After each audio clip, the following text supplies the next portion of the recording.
Copom acabou de manter a Selic em 15% pela quarta vez seguida. A gente já está com uma Selic de 15% desde junho de 2025. São 6 meses da maior Selic dos últimos 20 anos. Mas tudo indica que nós estamos próximos do começo de um ciclo de cortes na nossa taxa de juros. E os próximos 90 dias em que esse ciclo começará podem te deixar muito, mas muito rico. O vídeo vai ser dividido em duas partes. Primeiro eu vou te explicar o porquê desse ciclo, que está prestes a começar, e depois eu vou te mostrar como os próximos 90 dias podem te deixar rico. Ô, Thiago, lá vem você fazer promessinha de novo. Cara, assiste o vídeo até o final. Se não tiver embasamento, você vem com esse papinho nos comentários, mas se você assistir até o final, chance é grande de algo mudar na sua cabeça aí dentro, tá? Antes de a gente começar, deixa um like no vídeo e se inscreve no canal para que o YouTube entenda que você quer receber mais conteúdo de finanças e investimentos como esse aqui. Como o tempo é o ativo mais escasso do mundo, eu vou te mostrar da forma mais direta possível os 4 indicadores que estão apontando para uma queda da Selic nos próximos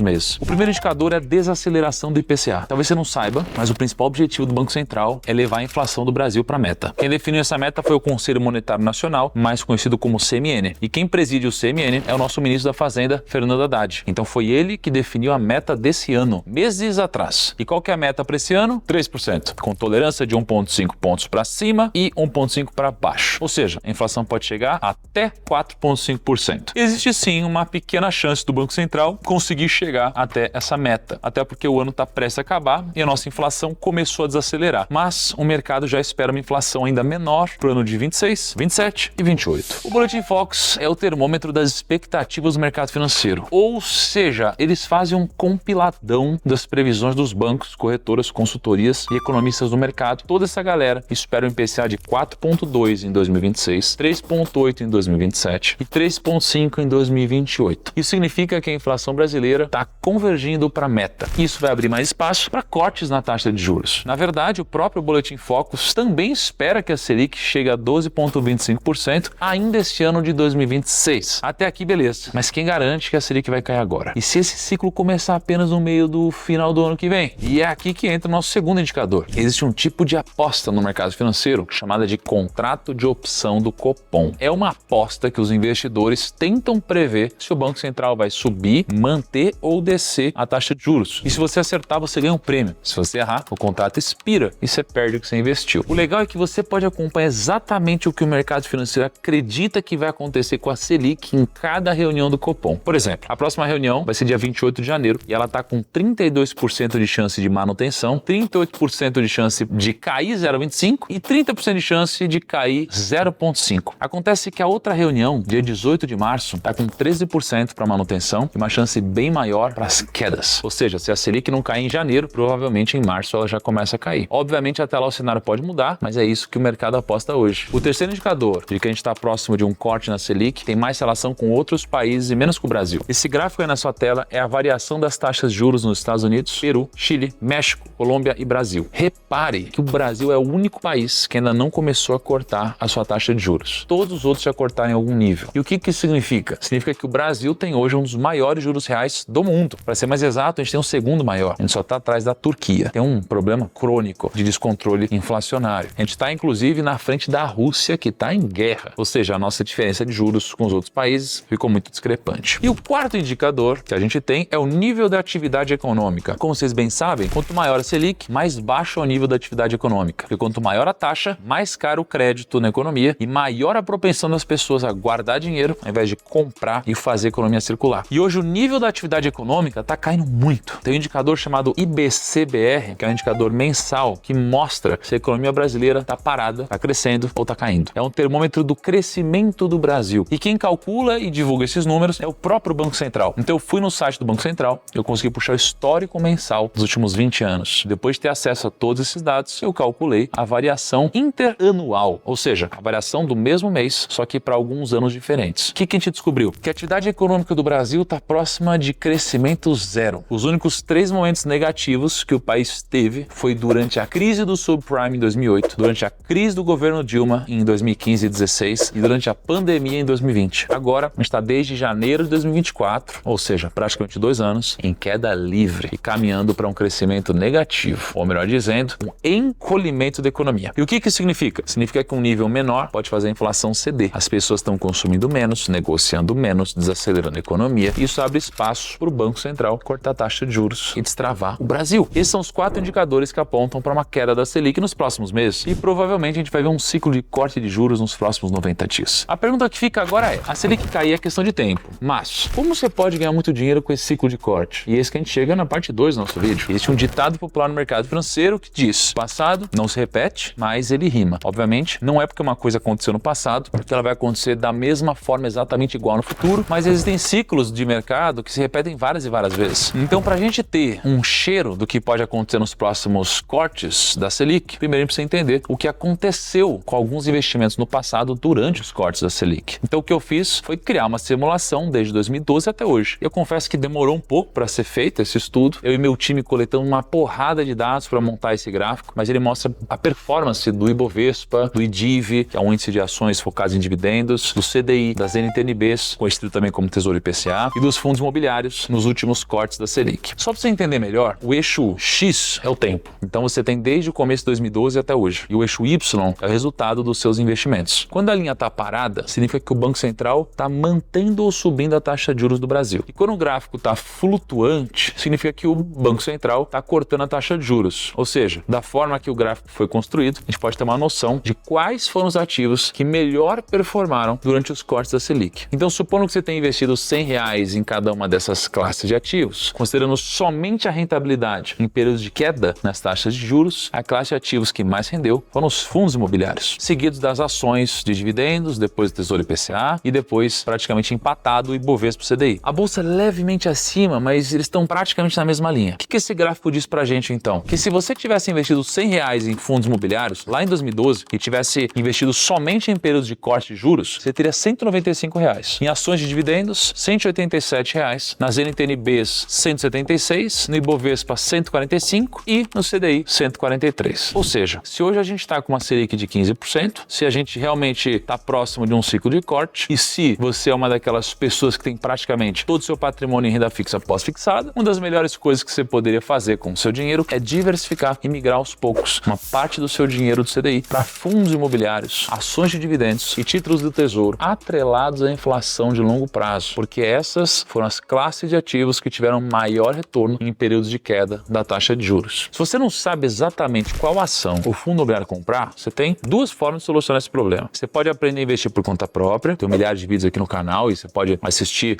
um por um para adquirir conhecimento e melhorar a sua carteira de investimentos, ou você pode ser auxiliado por um consultor de investimentos do meu time. Aqui no Grupo Prima a gente tem a Portfel, que é a consultoria que mais cresce no Brasil, e se você clicar no link da descrição, um consultor do meu time vai te chamar, te pegar pela mão e te ajudar a investir. Então clica no link e preenche tudo direitinho com seu nome e e-mail completo. Porque agora que você já entendeu que o corte da taxa de juros está próximo e que você pode melhorar seus investimentos para surfar essa onda com os ativos certos e acelerar muito o seu processo de enriquecimento, deixa eu fazer uma outra provocação. Esse gráfico na sua tela é o mesmo gráfico que eu te mostrei agora há pouco, mas ao invés de plotar só a rentabilidade dos ativos em períodos de corte de juros, eu deixei a rentabilidade de todo o período. Repara como o resultado é completamente diferente. O grande vencedor foram as NTNBs, que antes ficaram em terceiro. Os FIIs foram os ativos que mais renderam durante os cortes, mas aqui foram o segundo pior. As ações de dividendos, que antes estavam em segundo, agora estão quase em primeiro. E dessa vez o CDI rendeu mais que o Ibovespa. Então o que eu quero dizer para você é o seguinte: a Selic está prestes a cair. E a partir de agora, investimento que antes não era nem um pouco atraente, vão ressurgir das cinzas. Daqui a alguns meses, o CDI não vai mais pagar 1% ao mês, como ele paga hoje. E do dia para a noite, os fundos imobiliários vão voltar a ficar atraentes. As ações vão voltar a brilhar os olhos dos investidores. As pessoas vão começar a sair da renda fixa. Vai ser literalmente o inverso do que a gente vê hoje. E o seu papel nesse novo ciclo, prestes a começar, é muito simples. Você precisa se posicionar antes desse ciclo começar e durante ele se manter lúcido. Basta se tomar cuidado com o pensamento de manada, ter um olhar mais atento aos ativos que vão ser deixados de lado e, de certa forma, fazer o contrário do que as pessoas estão fazendo. Esse foi o vídeo de hoje, turma. Deixa nos comentários se você também acha que o corte da Selic está próximo e o que você tem feito com seu dinheiro. Um grande abraço, até o próximo vídeo e tchau.